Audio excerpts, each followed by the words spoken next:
So, Abdulla, thank you so much for joining us today on the podcast, or joining me today.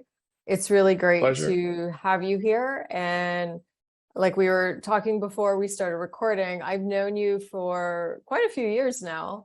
And Yeah. I think you were the first person from the United Arab Emirates that I actually met that has diabetes of any kind, to be quite honest.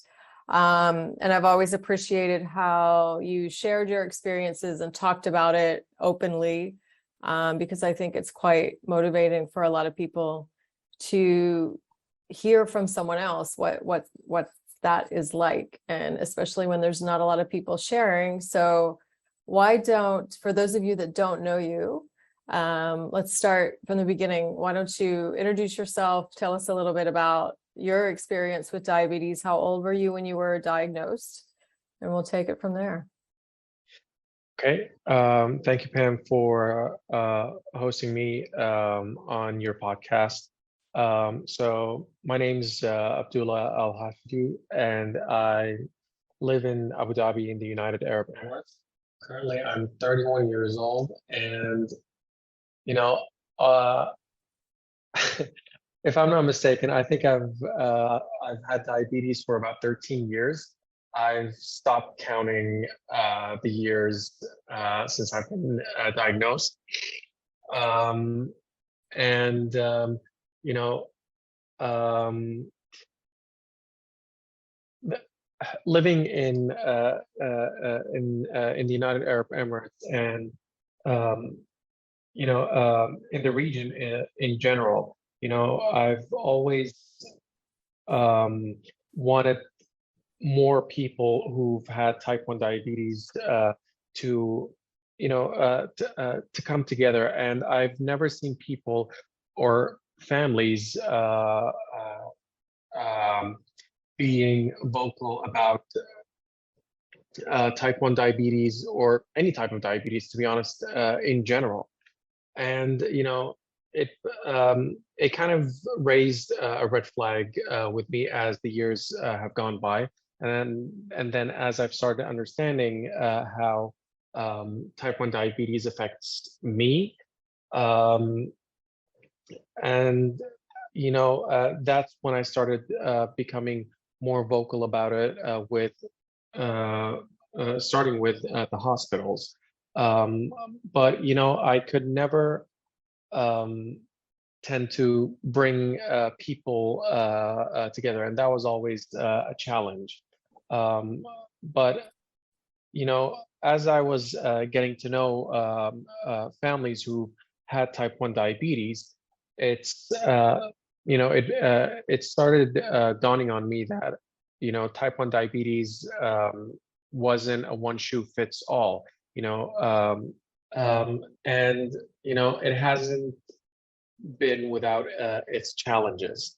Most people tell me, or the thing that I hear in general, that you have to be positive about living with type 1 diabetes, and that's fair. But just like life, it comes with its own challenges. And type 1 diabetes, it didn't come without its challenges. Every time I think I'd started to get the hang of it, it always come at me with a curveball. And it just even though that meant that sometimes it put me down, but it just meant that the learning curve just got steeper, and that I'd have to put in a lot more effort. And that's where when we started slowly building up a community of families with children who have type 1 diabetes, just the people who have type 1 diabetes, the fact that we're in contact with each other now, it made seeing or tackling those consequences easier, both physically and mentally. Um, and most people tend to think that living with type 1 diabetes only has a physiological is only a physiological lifestyle, but the psychological toll that it can take on a person is also quite big.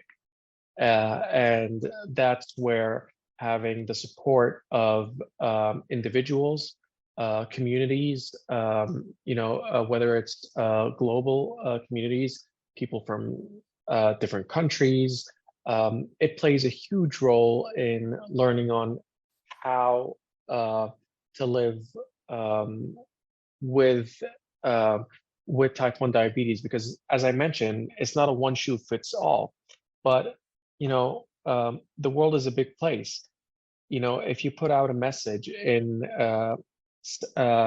such a large community, you actually might be able to get an answer back, and someone actually might relate to what you have.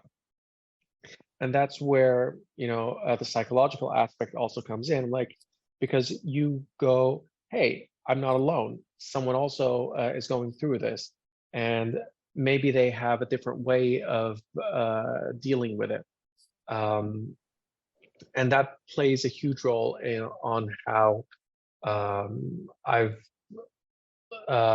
lived and can still keep on living with type 1 diabetes. Yeah, community, I think, plays a huge role. And it's something that came up recently in a discussion with some other advocates, that community is so powerful. And even among moms in the UAE, we support each other. And especially always, it's like late night or you can't reach someone, you have a question. Of course, we're not giving medical advice. We're always telling people medical advice, get some if it's really medical. And on the border of medical advice, we'll always say for sure, follow up with your doctor. But just knowing that someone else has gone through the same thing, listening to how they've dealt with it, can give you real insight and make you not feel so alone. And one thing that some advocates said, or a lot of advocates and people living with type 1 from other countries I've talked to, what they feel is that sometimes physicians are skeptical of communities, of patient communities. I've not seen that here, to be honest. I've seen most of the pediatric endocrinologists anyway that I'm familiar with are very supportive of community. Have you found that to be true in your case as an adult? So in my case, so the accomplishment that we have is that we've established a WhatsApp group, and it's mainly for moms with children who have type 1 diabetes. I think there are over 100 mothers in the group right now, and the support, it's, as you mentioned, it's only from the pediatric endocrinologist. Yeah, I've not necessarily found any adult endocrinologist who would push patients towards these kind of support group. And I think that mainly has to do with the fact that, once a patient reaches a certain age, at least in this region, they don't necessarily see the need to share what they go through. This stigma or this glass ceiling tends to be pretty thick once you're in your teenage adulthood years, and even if a doctor would tell the patient, hey, there's a support group for patients with type 1, it's highly unlikely that you'll find the patient will actually put in the effort to to join those groups, because from their mind, they've pretty much got everything covered, and there's not necessarily a need to find support. And I think that mainly has to do with the fact that they haven't yet experienced the mental toll that type 1 diabetes has on them. And, you know, you don't necessarily blame them at that age, to be honest. If they're still living with their families, and they just kind of shut everything, shut people out, and deal with the situation as it comes along. And why do you think people, like, and where I'm from, I think people tend to overshare. Like it's out of control. They just share everything. Why do you think that more people are not inclined? And it's not even like sharing, but disclose it or talk about it. And of course, it's your own private matter and your health, and you don't have to. But I just find the extremes of some countries, people are, what I feel, oversharing, when other countries, including here, I find more people not inclined to share. And even, I'll give you an example. There was a project I was working on, not here, but another country in the GCC, and they're looking for role models from that country. And we can't find any because people aren't really talking about it. So why do you think that might be? I think mainly it's a cultural thing, to be honest, because, you know, people would say that if they kind of don't acknowledge something, then there's not necessarily then it won't necessarily cause a problem. It's the same. It's the same thing when people say that, you know, I'm not going to go to the doctor because if I go to the doctor, they'll find something that's wrong with me. This kind of this kind of what do you call it? Dear God. I don't want to say like mentality or this point of view or idea or. No, but it's a point of view. I think that's the best. I think so, because I don't want anyone to feel bad like they have to disclose it. You absolutely don't. But I just find, you know, all around the world, I find so many extremes about how people are living and disclosing diabetes and talking about it, and even afraid to share it when maybe they might even, like you said, being afraid to go to the doctor, that they might suspect that there's even something wrong. They might even have heard of the symptoms and have the symptoms, but they're still, you know, afraid to even disclose it to potentially a doctor sometimes. No, it's absolutely. I mean, you know, and that's why, like, even in our WhatsApp groups, you know, despite the fact that the parents have, like, they have a child who has type 1 diabetes, but they still don't want to go and see the doctor as frequently as possible. So, you know, we're, you know, even like when someone would ask a question, as you mentioned, we make sure that no one ever gives medical advice when it whether it being doses or, you know, certain types of diets that potentially might end up harming children. So despite this fact, I'm still trying to push the parents, you know, if you have a question, go to the doctor, book an appointment, and listen to what they have to say. And you know, it takes a lot of effort to try and break this point of view. But you know, it's it's not easy. But you know, I'm proud to say that we have cracked a few coconuts. That's good. No, that's really good. I mean, it starts sometimes with small steps. Change doesn't happen massively overnight, and it's not even a big change. It's just getting people to be more aware that they should follow up with a doctor continuously because, you know, before, and also when people hear, I'm sure that they hear a lot about type 2 diabetes and that, oh, if they just eat healthy, then maybe they'll be fine. I don't know if you come across a lot of misconception about that, but a lot of people that I meet just in general from anywhere, they think it's like no big deal as long as you have a special diet, which we all know is not always the case because especially type 1 is so challenging to manage. Yeah. No, absolutely. And I've heard everything from the cliche examples of, you know, Hollywood celebrities, you know, to, you know, some random person that this person might know. And again, you know, it's type 1, type 2, gestational. It's not a one shoe that fits all.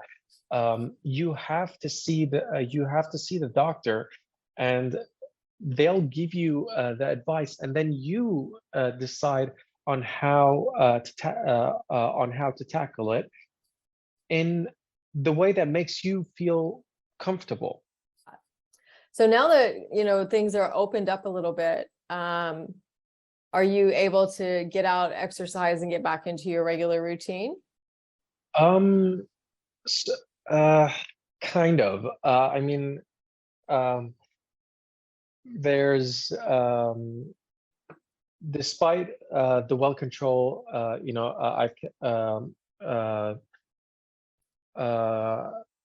how well I've controlled my diabetes.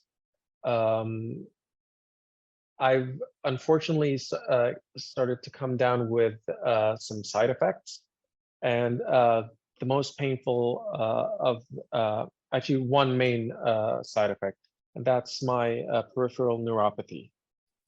And unfortunately, it's stopped me from being able to go back into exercising because I used to go to the gym and weight lift. But since ever since my neuropathy started to get worse, I was I'm still having a lot of difficulty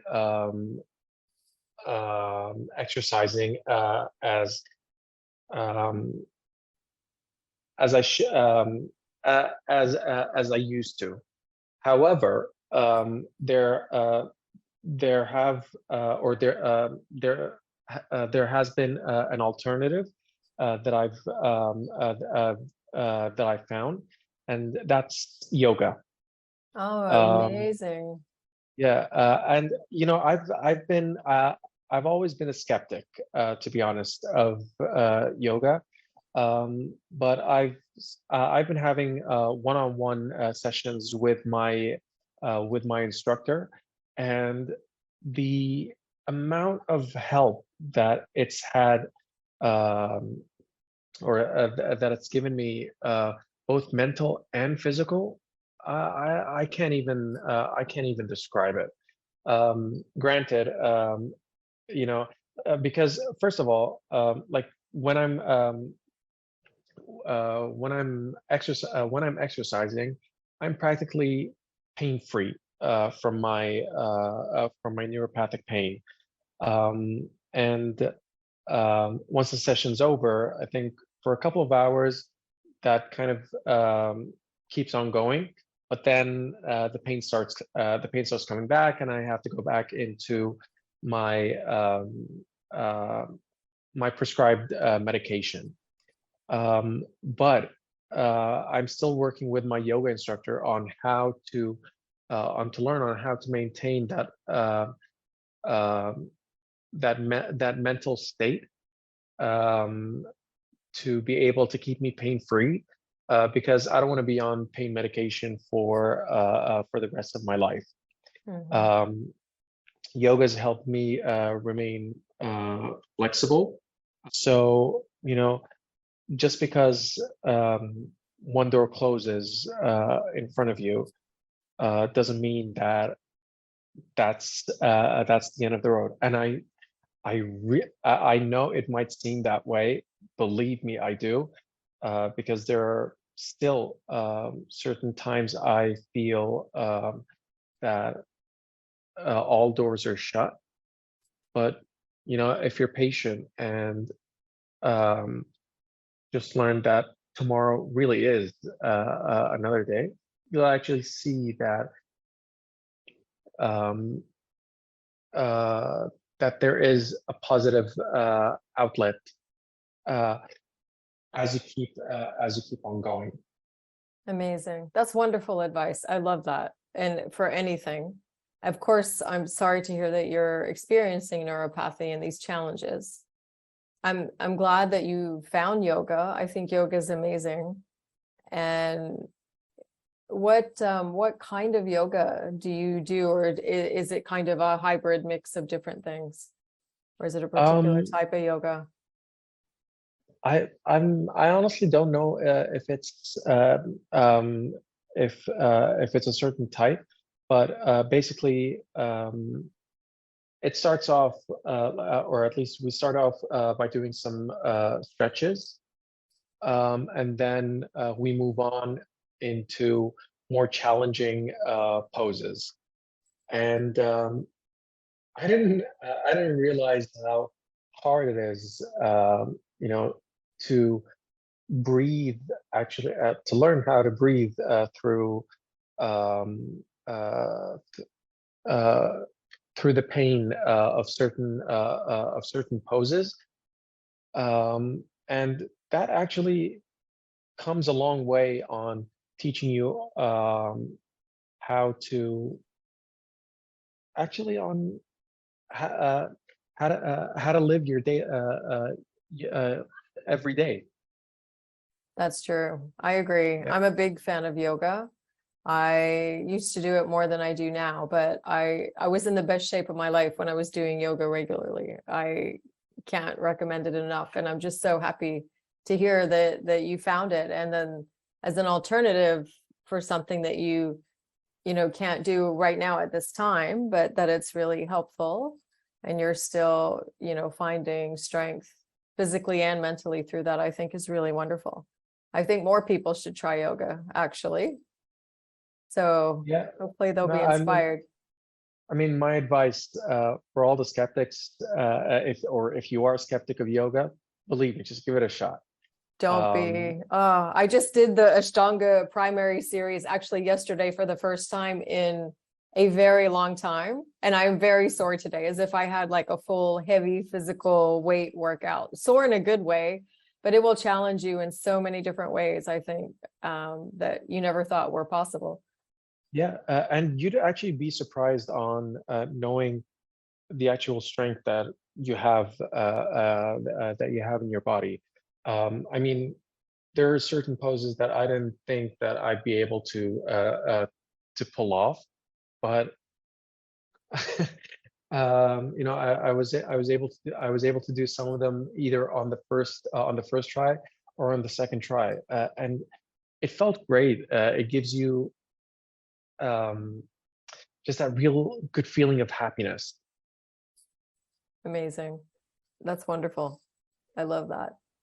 Before we sign off, any final thoughts or suggestions? I think you've given us so much insight to how to approach diabetes mentally and any challenges that come with it.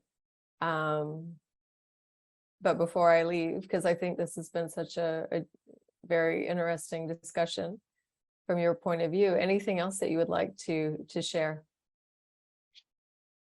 Um, I mean, the only advice, and this isn't limited to any region.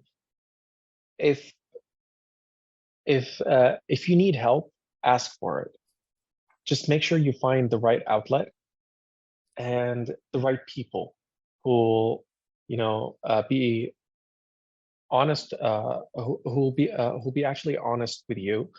Even though it might hurt, honesty might hurt in the beginning, but believe me, honesty at least will help you get through it, and just at least move on in the proper way.